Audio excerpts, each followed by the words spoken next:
So I want to talk about Source 2. This is something I've been meaning to have a bit of a look at because there's a lot of confusion still about what Source 2 is going to even look like. And there's a really good thread by a guy called Norse who's got a reasonably good understanding how these things work that I want to go through and just talk about a bit. A lot of people talk about Source 2 as this sort of, monolithic, revolutionary change to the game without any sort of nuance to what it looks like. This is quite a good thread. Thought I'd bring it up and show people what's involved just so it, explains a bit better what's going on. This thread contains my personal take and why you should lower your expectations. Not the most positive starting point, but still. It goes, first of all, what is Source 2? It's basically the engine upgrade of Source 1. It isn't a completely new, different world for players. It's like a modern upgrade of code and tools. Almost everything which can be achieved with Source, almost everything that can be done with Source 2 can be done with Source 1. Now he goes, Seas 2 has evolved a lot since 2011 beta until now. It's a totally different game. Many changes have been made and people would argue it uses a unique Source 1.5 version. 4 years ago, Panorama UI was released, a key Source 2 component. So Panorama UI has elements of Source 2 in it, and this is a key thing about Source 2. It's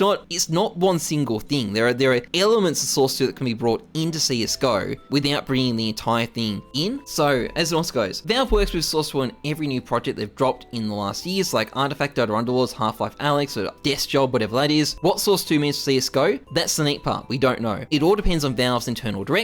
I don't. Source 2 is a bunch of system rewrites. For CSGO, we evaluate these new systems on their individual merits. Some CSGO rework is in progress, such as the UI that utilizes parts of Source 2. Other systems might follow. Some Source 2 systems might never be right for CSGO. So Source 2 is actually kind of modular in that respect. There's elements that might be brought into CSGO and there's elements that might not be brought in. And importantly, this quote's from 2017. So this is from before Panorama was a thing. And he talks about the UI rework that uses parts of Source 2. So the current UI in CSGO is essentially a Source 2 element brought into the game. And that's kind of a key thing about Source 2. There's all these different elements to it, and not all of them are likely to be used. Some of them, it might be impossible to use. Some of them would be really good. Some of them might not work. Also, as Norse explains, Source uses Rubicon instead of Havoc for in-game physics. Apparently, a switch from Havoc to Rubicon won't change anything important for CSGO. All grenades use mathematical calculations, not physics engines, with Rubicon only influencing ragdolls and dropped weapons. That's vitally important. If you change the way nades through, that would just completely break the way the game works. People have to relearn stuff. But importantly, Source 2 will not change grenades.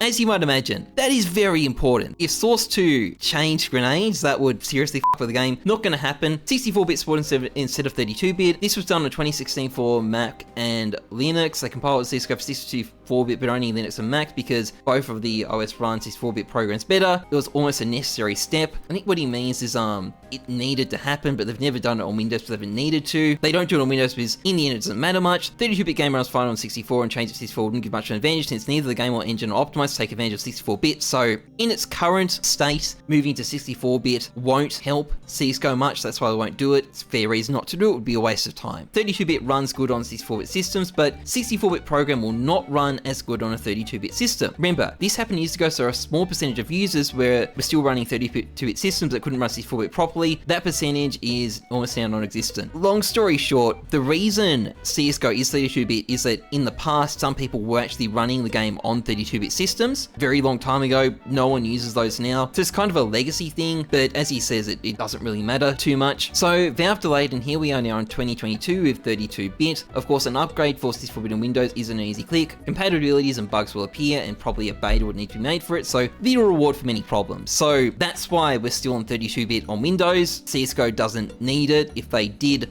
do it, they would probably break a lot of things. Very good reasons not to pursue it in that case. A waste of resources for no tangible gain. Moving on. DirectX and Vulkan support instead of DirectX 9. This is an interesting part and is the same with 64-bit. It happened on Linux. Basically, CSGO doesn't use a real Vulkan API. It uses DXVK, a Vulkan-based translation layer for DirectX 9 and newer versions. We don't have Vulkan for Windows OS X yet, and days ago, Intel discontinued its support for DirectX 9. Maybe Valve has no choice but to upgrade it in the future. The game will be benefited a lot with the change again, but not an easy change. So again, that's obviously a change for like graphics, DirectX is graphics. I hope I'm not getting that wrong. Game devs, I think, like sticking involved systems they're comfortable with sometimes. Like, I think the transition can be quite intimidating and they feel it might distract from the sort of important things they're focusing on. I think that's part of the issue with some of these things. It sounds like Valve might be forced, basically. But this is the important part. Modern tools. Source 2 Hammer / SDK. Now, he's about to talk about modding tools, and these are the really important parts of Source 2. So,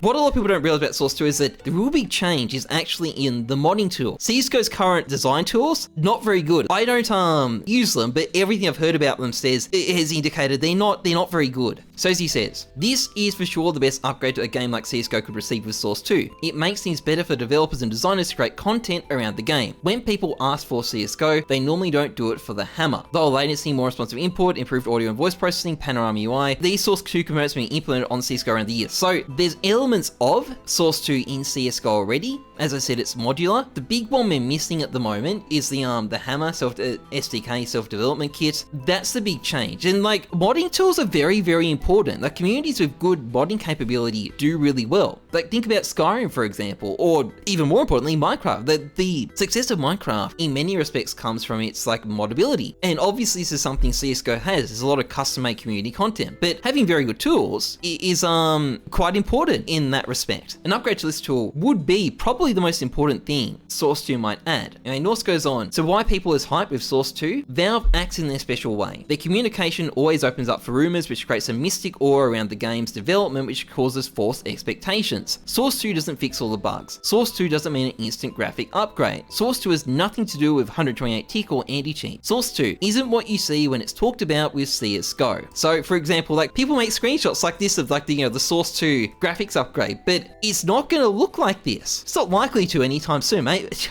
There'd be a way to make it happen, but this isn't what you're going to get with Source 2. Source 2, first and foremost, is going to be a new like SDK. That's going to be the big Source 2 upgrade, really. He goes, Source 2 rumors been around since probably 2015 when Dota received the major upgrade, and since then many comments about it has been made. That is completely true. It's been going on for like 7 years at this point. It's been going on f***ing ages. 2017, there were heavily, again, major comments about the upgrade, especially after being mentioned on the China release. The funny thing is, Source 2 is already odd. For current standards, it isn't something that will change the gaming industry. It's awesome, sure, but we saw the Source 2 hammer and half of Alex. It won't blow your mind right now. Why Valve hasn't released it yet? This is, by the way, it's quite important too. CSGO code has changed a lot around the years. Many different people have worked on it. Valve, by the way, their company structure means people constantly move in and out of the team, so that exacerbates the problem. A lot of the times, fast patches are being made for bug fixes that cause pain in the future, so this is them, making a quick fix to a problem that then causes problems further down the track. This critical upgrade is difficult to be made on current CSGO. It has to be hugely tested and worked on before releasing, and for Valve, it would have been easy to release a new Counter-Strike with Source 2 instead of modifying CSGO. This, by the way, new Counter-Strike, this is where skins create a problem. Because of skins, Valve can't really just go and release a new Counter-Strike. It makes it a lot more difficult. Like, it makes it really hard for them to release a new CSGO. Right? It's a huge problem why they're sort of trapped into upgrading CSGO as it is, because making a new game from scratch would be really challenging. There are options. They could make a new game that includes everyone's current skins. They could have that sort of compatibility, but it's still an added challenge. They've got this skin system in place built into CSGO that they have to maintain, or there's just going to be absolute hell to pay. Even after working on it until the end, devs can scrap it because most of the problems encountered. Rumors are they've tried doing upgrades before and encountered a lot of problems. Some of them had to be scrapped too. That's a rumor. We don't know what stage Source 2 is at. I lost hope many years ago. Many leaks and time has passed. Nothing happened. My mindset is not totally expected until it's really released. CSGO's been pushed to its limits on ancient or danger zones, so upgrades would be nice. Valve isn't a company famous for releasing crazy content or updates for special dates. They don't have strict deadlines, and freedom is the nature of their workers when it's ready. We don't know where we are going, but Counter-Strike's been here since 1999. Will continue to be here for many more years. Bonus, Source 2 sticker is a curious thing. It may sound stupid, but Valve don't tend to make this type of hints if nothing is coming. They tend to deny things with silence in case, but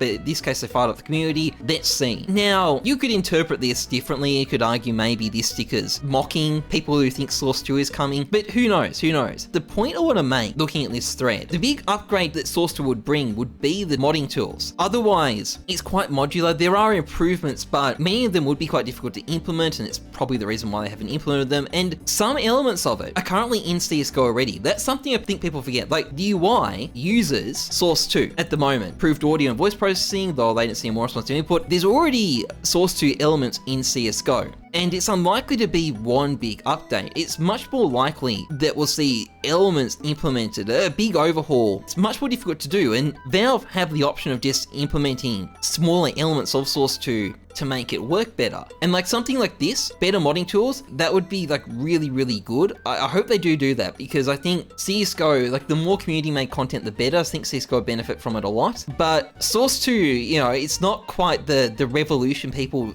think it is. It's like this modular set of upgrades that, you know, fix things on the back end. It's not necessarily that visible on the front end.